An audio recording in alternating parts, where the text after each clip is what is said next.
belum punya anak dan belum mau punya anak. Nah kebetulan saya dan suami saya ini juga sedang LDR.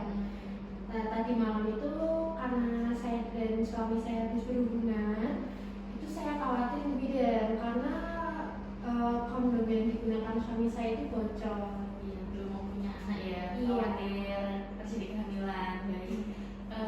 Tadi dari hasil pemeriksaan untuk tekanan darah Bu Nova ini normal, nadinya normal, suhunya normal, setelah penekatannya juga normal. Sebelumnya Bu Nova sudah mengetahui tentang kontrasepsi darurat atau pil kombinasi itu? Belum Bu ya? Belum mengetahui ya. Baik Ibu, di sini saya akan menjelaskan tentang pil kondar namanya. Untuk waktunya kurang lebih 10 menit, tidak apa-apa Ibu? Tidak apa-apa. Kesediaan ya.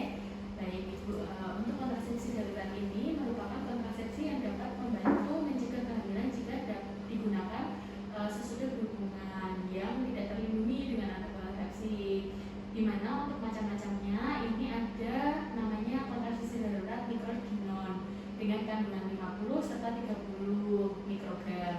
Nah, untuk dosis pemberiannya kontrasepsi darurat ini dengan dosis pil itu kurang lebih 2 kali 2 tablet yang 50 mg atau 2 kali 4 tablet yang 30 mg.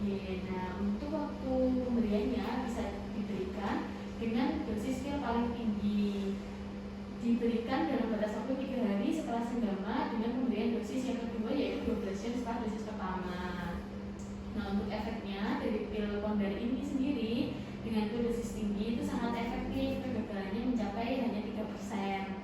Nah, untuk cara kerjanya pil kondar ini atau pil yang dosis tinggi adalah mencegah perkembangan si corpus luteum untuk mempertahankan buah kehamilan sehingga corpus luteumnya rusak.